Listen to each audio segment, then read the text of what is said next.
So today we will do the cavernous sinus.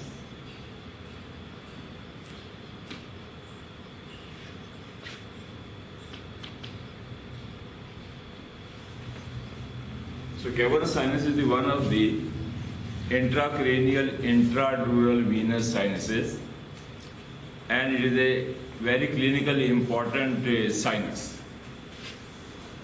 The word cavernous means the interior or the lumen of this sinus is divided into small pockets or cavernous spaces by the trabeculae or the septa in it. So that is why the cavernous word is derived from. Now the cavernous sinus, first is its anatomical position or the situation.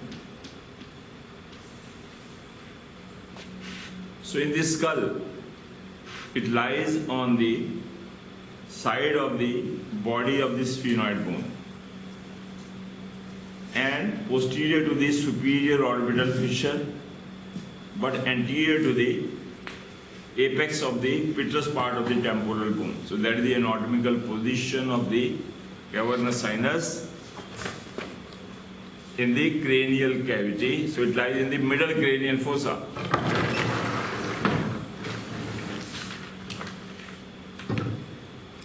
In the middle cranial fossa.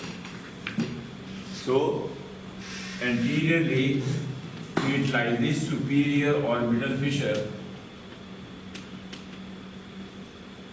and posteriorly lies the apex of petrous part of temporal bone, and laterally body of the sphenoid bone.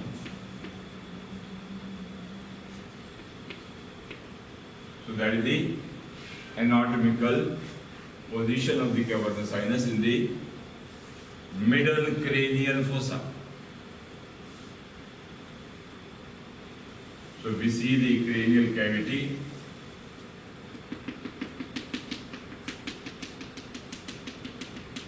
So this is the diploe. This is the lesser wing of the sphenoid bone. Here lies the pituitary fossa.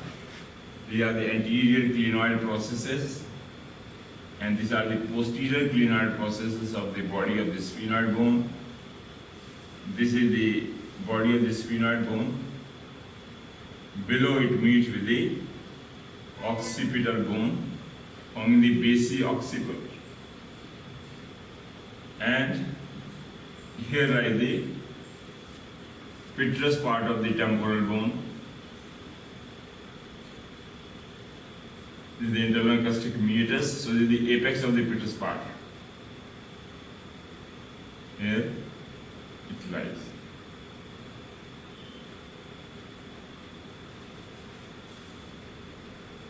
So this is the articulation between the petrous part of the temporal bone and the basi-occiput.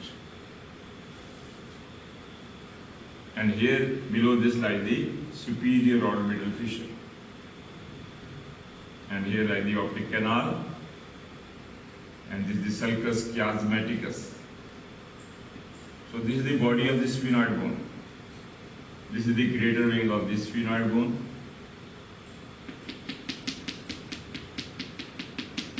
This is the lesser wing of the sphenoid bone. And this is the center is the body of the sphenoid bone. And we know here lies the foramen lacerum. This is the foramen rotundum here, the foramen ovale, and the foramen spinosum, and this is superior orbital fissure. So this is the position of the middle cranial fossa. Here lies the pituitary gland in the pituitary fossa, and it is overlapped by the diaphragma celli. And posterior and anterior glenoid process, here lies the tentorium cerebelli attached here. The anterior and its U-shaped opening, it overlies it. So that is the position. So the cavernous sinus is here. Regarding its dimensions, So it is 2 centimeters in length and 1 centimeter in the breadth. So it is situated on this is the lateral. So this is the 2 centimeter long cavernous sinus lies over the here, and it is 1 centimeter broad. So that is the position of the cavernous sinus, and below in this foramen nasum lies the internal carotid artery, which goes here in the upper part as the carotid siphon ends here to form the anterior cerebral artery and the ophthalmic artery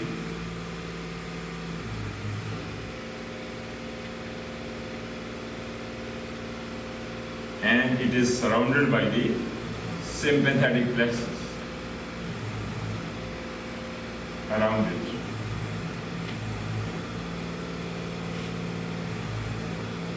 So there are 2 cavernous sinus, the 2 pairs are there, right and left. So that is the anatomical picture of the cavernous sinus in the cranial cavity. Now comes the its tributaries. So various sinuses and the veins, they come and they open into the cavernous sinus. So it is a pool of the venous blood almost in the center of the cranial cavity. So the blood comes from all the sides and it is pooled here. Then it leaves the skull through the jugular foramen into the internal jugular vein. So tributaries of the cavernous sinus, they are divided into 3 groups. The anterior group from the front side, then the middle group of the tributaries, and third is the posterior group of the tributaries. So we will take one by one. So anterior group of the tributaries, they are coming from the eyeball or from the orbit. We know here lies the eyeball, and to the optic canal passes the tortuous optic nerve comes from here, and a branch of the internal carotid artery called the ophthalmic artery. So it enters into the same optic canal infero-lateral to the optic nerve. So that is the position. So the veins from the upper part of the orbit collecting the blood from the eyeball is called the superior ophthalmic vein. So this superior ophthalmic vein passes through the superior orbital fissure in its medial part, and it opens into the anterior part of the cavernous sinus. So it is the anterior tributary, that is the superior ophthalmic vein. Superior ophthalmic vein. Similarly, from the lower part of the eyeball and lower structures of the orbit, another blood is collected through the inferior ophthalmic vein, which passes through the inferior orbital fissure, and it also opens into the anterior part of the cavernous sinus. So it is also the anterior tributary. That is the inferior ophthalmic vein.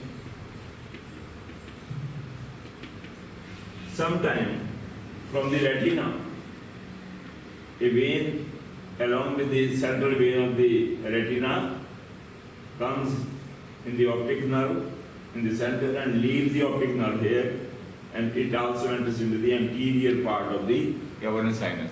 So it is also called the central vein of the retina.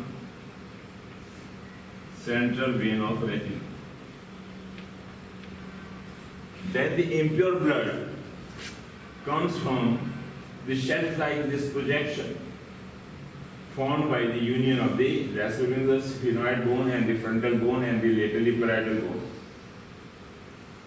So, from the bones of the frontal, parietal and the rest wing of the sphenoid, So a sinus is also open in the anterior part of the cavernous sinus. So this sinus plus this shelf-like lodge also lodges the superficial temporal vein also. So blood from the brain also comes through this, that is called the sphenoparietal sinus. Sphenoparietal sinus. So this is another tributaries bringing the impure blood from the shelf-like projection. The spheno and parietal also. And this here lies the temporal lobe. So temporal lobe is also having the blood. So they are the anterior of the front. Then two cavernous sinus, they are also interconnected.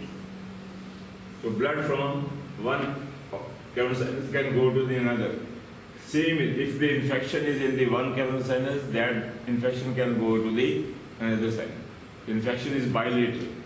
Because of this communication, this is called the anterior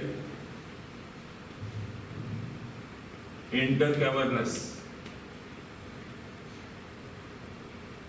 sinus. So they are the tributaries coming from the front side, in the anterior group. Then comes the lateral, the middle group. So the middle of this cavernous sinus, or the lateral part, is also receiving the impure blood from this side. So these tributaries, they are the middle one. They are called the emissary veins.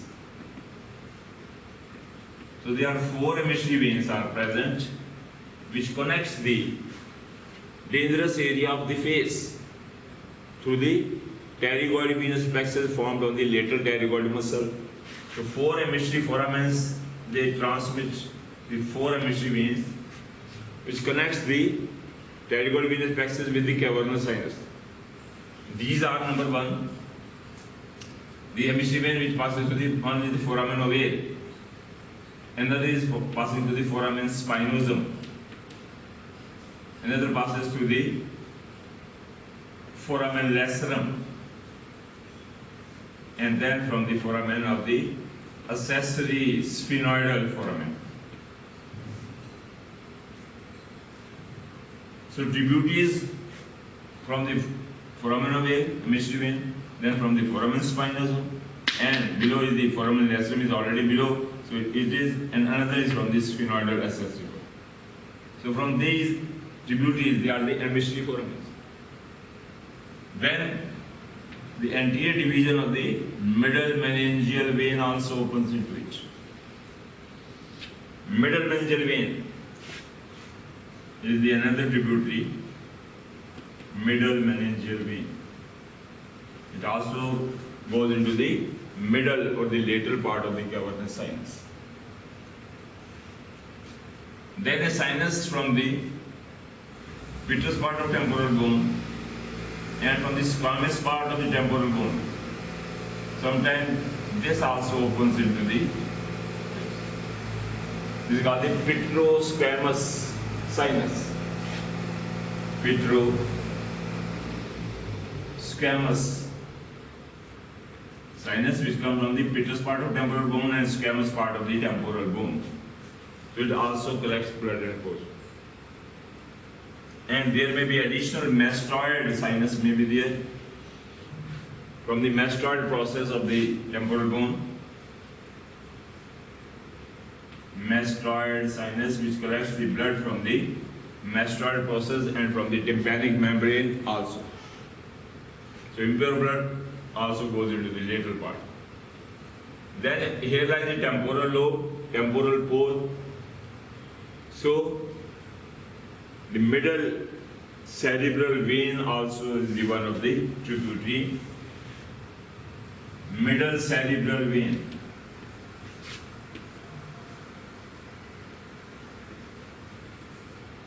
Which also opens into the lateral part of the or middle of the cavernous sinus. So many blood comes in the middle part. Then comes the posterior part of the cavernous sinus. The posterior part also receives the tributaries, the posterior group. The tributaries of the posterior group, they are, one is the, both the cavernous sinus, they are interconnected. So they call the posterior intercavernous sinus. Like the anterior, there is a posterior intercavernous sinus. Then secondly, the impure blood from the petrous part of the temporal bone. It runs into the superior border of the petrous part of temporal bone, and it is called the superior petrosal sinus. And it also opens into the posterior part of the cavernous sinus. So it becomes the posterior tributary, superior petrosal sinus. So this comes from the petrous part of temporal bone. So from here, the blood will go into the cavernous sinus. It also collects the blood from the Meckel's cave, which lies over here, in the outer slope, here also. And here lies the trigeminal ganglion. The Meckel's cave also receives it.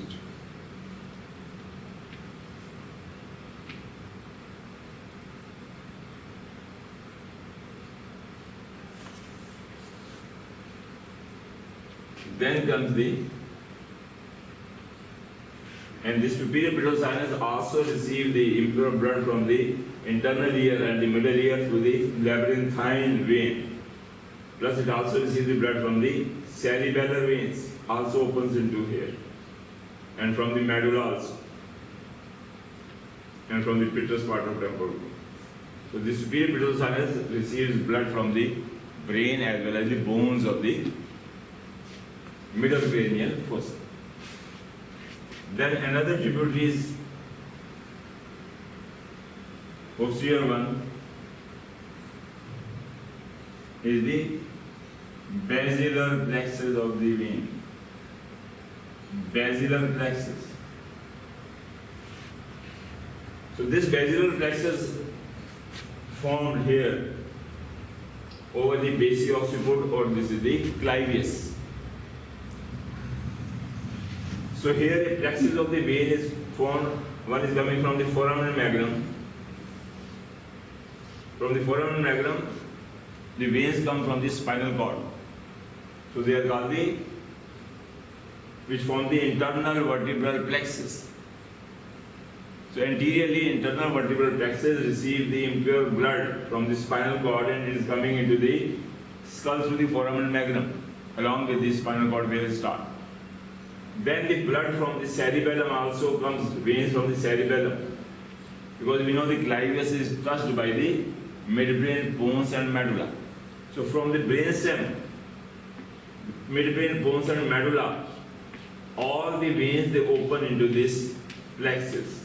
The plexus is so formed by the internal vertebral plexus coming from spinal cord to foramen magnum, and from the cerebellar veins. Then veins of the medulla oblongata from its ventral surface, and veins of the bones and midbrain also, they all collect to form a plexus of the venous that is called the basilar plexus of the veins. And this basilar plexus of the veins ultimately opens into the posterior part of the cavernous sinus, or sometimes intercavernous sinus also. So this is again the posterior tributaries, the basilar plexus, formed on the base occiput or the clivus part. Okay. So this is how we see that the blood from the different areas is poured into this cavernous sinus. Now blood is so collected here. Now it has to go out. So blood now is collected here, will pass down and reach the anterior part of the jugular foramen. So jugular foramen is divided into three parts: anterior, middle, and the posterior part. The posterior part is continuous with the S-shaped groove of the sigmoid venous sinus, which communicate with the transverse sinus. This is attached here. The sigmoid sinus lies into the groove of the sigmoid, and transverse sinus lies in the transverse groove. So the blood is so collected here, it lies at the higher level. We see that the cavernous sinus lies in the body of the sphenoid bone. So middle cranial fossa is higher. Now with the gravity, whole of the blood will go down towards the jugular foramen, which lies in the posterior cranial fossa. So already there is fissure is there between the petrotemporal bone and the basioccipital. So this is called the petro fissure. And through this, the blood with the gravity is pulled here from the anterior, middle and the posterior areas of the tributaries. Now blood with the gravity will go down and reach the anterior part of the jugular foramen. So this sinus is called the inferior petrosal sinus. So drainage of the cavernous sinus is to the inferior petrosal sinus. It reaches in the anterior part of the jugular foramen, but in the posterior part of the jugular foramen, the internal jugular vein is formed by the continuation of the sigmoid venous sinus. So this petrous part of the inferior petrosal sinus, with the gravity, the blood will be goes into the superior bulb of the internal jugular vein, which is waiting here in the jugular foramen. So in this way, whole of the blood will go into the internal jugular vein. So inferior petrosal sinus coming from the cavernous sinus is the first tributary of the internal jugular vein. First tributary of the internal vein. In some individual, what happens? This inferior petrosal sinus is absent. The sinus is absent. Then what will happen? Then whole of the cavernous sinus blood pooled, so it passes to the superior petrosal sinus, which opens into the transverse or sigmoid sinus. So when it is absent here, inferior petrosal sinus is absent, then blood can go from the via superior petrosal sinus in some people and ultimately reaches the internal jugular vein. So gravity plays a very important role in draining the cavernous sinus, plus internal carotid artery lies in the floor of the cavernous sinus. So pulsation of the internal carotid artery will also help in the drainage of the venous blood. Plus the position of our head also facilitate the drainage of the blood. So this is how the pooled blood will ultimately reach the internal jugular vein, and it comes into the carotid sheath, and what we know where it goes. So that is the drainage of the cavernous sinus also. Now another thing important is that it is the intradural venous sinus. So another diagram which is very, very important is the coronal section of the cavernous sinus, which will show its wall and boundaries. So when we cut this, medially we know there is a medial wall. It is formed by the sphenoidal body of the sphenoid. This is the sphenoidal air sinus. And over this, what we know, lies the pituitary gland. So this forms the medial wall of the cavernous sinus. And medial, so this intradural venous sinus lies in between the two layers of the dura mater. So out of the two layers, one is the endosteal layer of the dura mater, which is medially placed, sticking to the surface of the bone. And another is the meningeal layer. So this is the meningeal layer and this is the dura. So dura mater having two layers, endosteal layer near to the bones, and this is the meningeal layer. So between the endosteal and meningeal layer lies the cavernous sinus. And cavernous sinus has got its own internal lining that is called the endothelium. So this is the endothelium.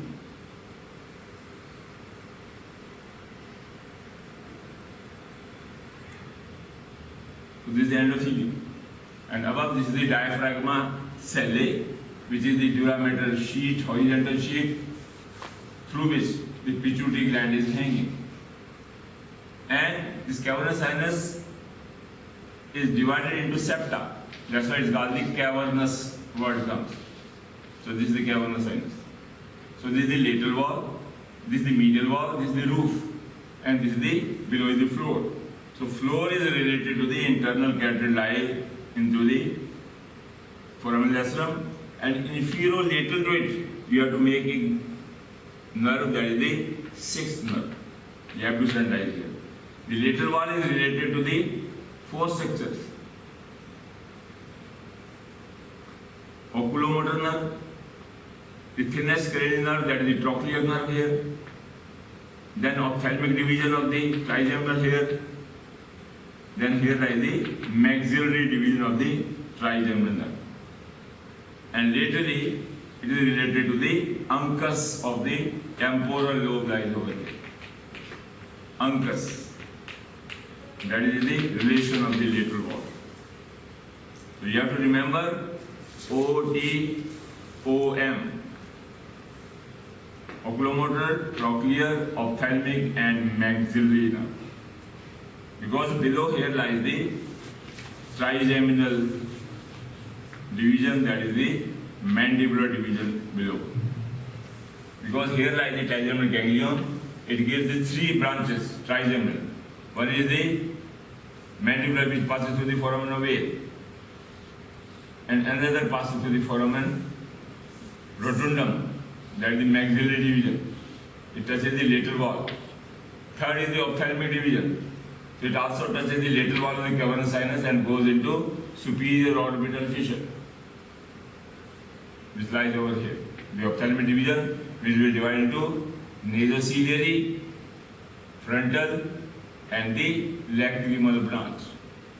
So all are from the trigeminal ganglion lies in the Meckel's cave, and they are all waiting for the foramens to pass through them. So they are intimately related to the lateral wall of the cavernous sinus. The superior wall or the roof is also related to the internal carotid artery surrounded by the sympathetic plexus, plus also the venous plexus also. So here is also venous plexus and sympathetic plexus around the abdomen. So this is the final wall, lateral, medial wall, the floor and the roof of the cavernous sinus. So you must know is the coronal section. Last comes the applied anatomy of the cavernous sinus. In the applied anatomy,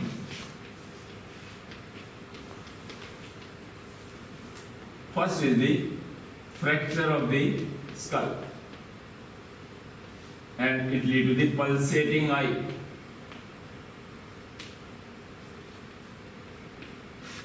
So what happens whenever there is a fracture of the base of the skull, the cavernous sinus or the internal carotid artery like the foramen lacerum is ruptured, and this rupturing of the internal carotid artery, which is present in the floor, so the arterial blood will mix with the venous blood of the cavernous sinus, and the pulsation of the internal carotid artery will be transmitted into the cavernous sinus, and these pulsations will go through the superior and the inferior ophthalmic vein to the eyeball.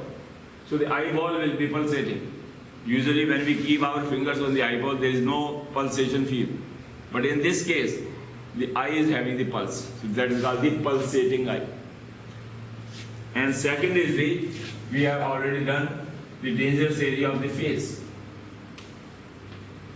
So from the face area, the upper lip and the nose area, infection, extracellular infection can go through the four emissary foramens and they reach the cavernous sinus, which causes the infection and thrombosis. And that is called the cavernous sinusitis. The extracranial infection becoming the intracranial infection. So patients of the cavernous sinusitis come with the complaint of severe central headache, because we know the cavernous sinus lie almost in the center of the skull. So patient come with the complaint of the severe central headache plus high grade fever. That is the signs of the cavernous sinusitis. So it is a life threatening condition. Patient may die because of the spread of the infection from one side to the other side. Plus this blood with the infected blood will go to the internal jugular vein and ultimately reaches the heart and is distributed to the whole of the body. So infection will be there. So patient will suffer from multi-organ failure because infection spread from the internal jugular vein to the heart and from here. So that is the life-threatening condition. Third condition is the pituitary tumor. So whenever we know the pituitary lies just forming the medial wall. So whenever the pituitary tumor is there, the pituitary start enlarging. And it enlarges so that the medial wall will be touching the lateral wall and the whole of the cavernous sinus will be collapsed. Because the medial wall will touch the lateral wall and whole of the cavernous sinus is collapsed. So what will happen? No blood will come into the cavernous sinus because it is closed. So blood will go back. So when the blood from the eyeball which are coming from the superior inferior ophthalmic vein and from the retina also, so it will go back. So patient come with the bulging of the eye, that is called the exophthalmos. Pituitary tumor comes from the exophthalmos, bulging of the eye. Plus, when the medial wall will meet with the lateral wall, all the nerves will be pressed against the brain. And all the oculomotor, trochlear, ophthalmic and macular division will be lost their function. So patient come with the complaints of the oculomotor nerve palsy, trochlear nerve palsy, ophthalmic nerve palsy. So patient is in the ophthalmoplegia. Ophthalmoplegia because of the lateral wall compression. Various symptoms of the oculomotor nerve, you know, that is the diplopia and the double vision, all the squint and the trochlear nerve, all the movements will be, intorsion will be lost. Ophthalmic division is sensory division, so lacrimal gland will be dry. So frontal nerve, there is a loss of sensation of the supratrochlear and supraorbital. So you can write down a long list of the complaints due to the involvement of the four nerves compressed in the lateral wall. So that is the problem. Another problem is that when the pituitary will enlarge, so it will enlarge anteriorly also. And anteriorly what we know, here lies the optic chiasma. So optic chiasma will be pressed by the pituitary tumor. And patient come with the problem of the eye vision. Because optic chiasma will cross and it will press it. So this is how we do the applied of the cavernous sinus. So that's all.